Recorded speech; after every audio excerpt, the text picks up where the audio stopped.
If Tom Herman doesn't get the University of Texas or LSU head coaching job because of what happened yesterday, it's all on me.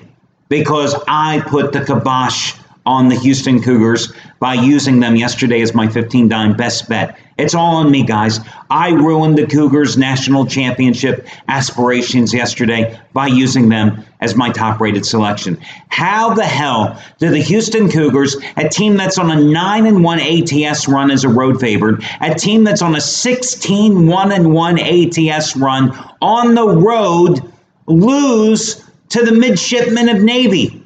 How did they lose the damn game? Forget about the fact that they didn't even come close to covering the spread, right? How did they lose to a Navy team that loses the week before to Air Force? I understand that they were playing in Annapolis, but how did the Houston Cougars lose the damn game?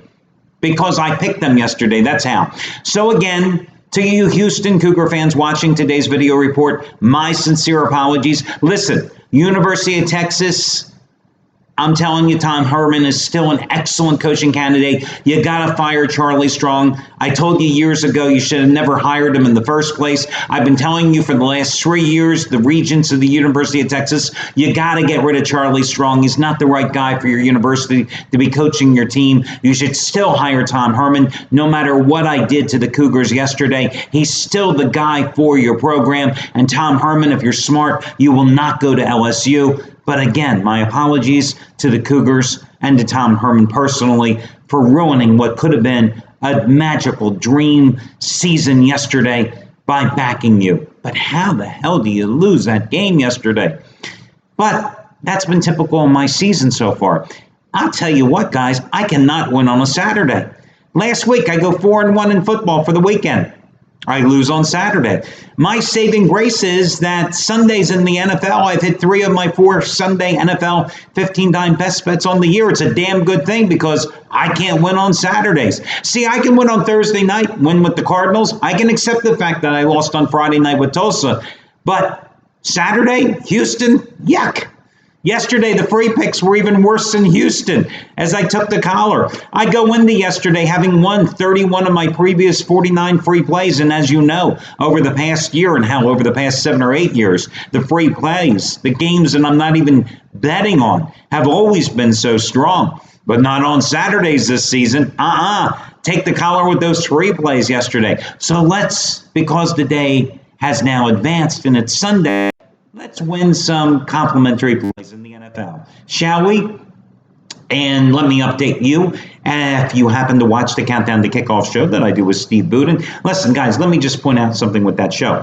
First of all, do that show very early on Tuesday morning. So the lines that we're talking about on those games obviously change as the week progresses. And often my opinions on many of the games change as well. Because, I'm looking at games that were played less than 36 hours earlier. Not only did the lines change, the injury situations change, but I also have a chance to really delve deeper into those games and analyze them further. One of the things I pointed out at the top of the Countdown to Kickoff show this week is the amazing little statistical anomaly that I've pointed out over the years here on the video report, how the straight-up winners, which it would be easy to pick up the straight-up winners. If it was that easy, they wouldn't call it gambling. But the straight-up winners are just a phenomenal play against the spread. We had it again on Thursday night. Cardinals won the game outright, and they covered the spread. So the straight-up winners on the season, after going 15-0 last weekend, are now 54-4-6 versus the odds makers on the season. 54-4-6, the straight-up winners are against the spread. Yeah, again, if it was that easy, they wouldn't call it gambling. So let's get it started here. Today, your first complimentary play. I'm going to stick with the New England Patriots because I think they can name the spread here today. And do I really have to break this game down for you? But I will. Again, Bill Belichick, coming off a loss, has been a great play over the years. 26-11, the most recent run after their last 37 straight-up losses.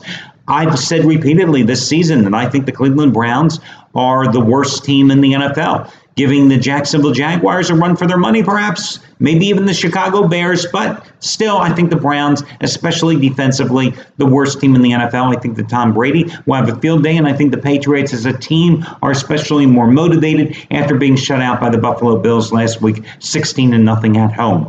I'm surprised that this price has not escalated further. I really thought that the public would bet this line up to about 12.5. You can still find 10.5 at a number of books. So I think New England is a very good price in this game. And look, bottom line is this. Kirk Cousins of the Redskins, 21 for 27, 3 touchdown passes against this Browns defense. Do you think Tom Brady, just because he's been getting a great tan with his supermodel wife Giselle the past 4 weeks, is going to be that rusty? No, I don't think so. I'm playing the points with the Patriots. That's going to be your first complimentary play. Pittsburgh Steelers. Listen, Russell Wilson on a bum wheel last week against the New York Jets. Threw for 300 yards and 3 touchdowns against this Jets defense, which other than the first game of the season against Andy Dalton when they sacked the Cincinnati quarterback like 6 or 7 times, hasn't done a darn thing. Constant breakdowns in the secondary.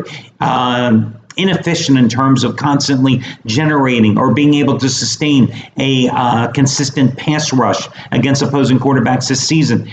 We saw what happened last Sunday night when the Steelers have given Ben Roethlisberger his full complement, his entire offensive arsenal at his disposal. You had Marcus Wheaton back at wide receiver in full health. You had Bell back at running back. You saw how Roethlisberger spread the ball around. 9 different guys had receptions in that blowout of the Chiefs. This was not the team that had its worst loss in 27 years to the Eagles a week prior. No, this is a team that just bludgeoned the Kansas City Chiefs. You know, I find it interesting that the Chiefs, coming into that game, unable to sustain a consistent pass rush this season, just like the Jets. You have a Jets team with Ryan Fitzpatrick, 9 interceptions the past 2 games.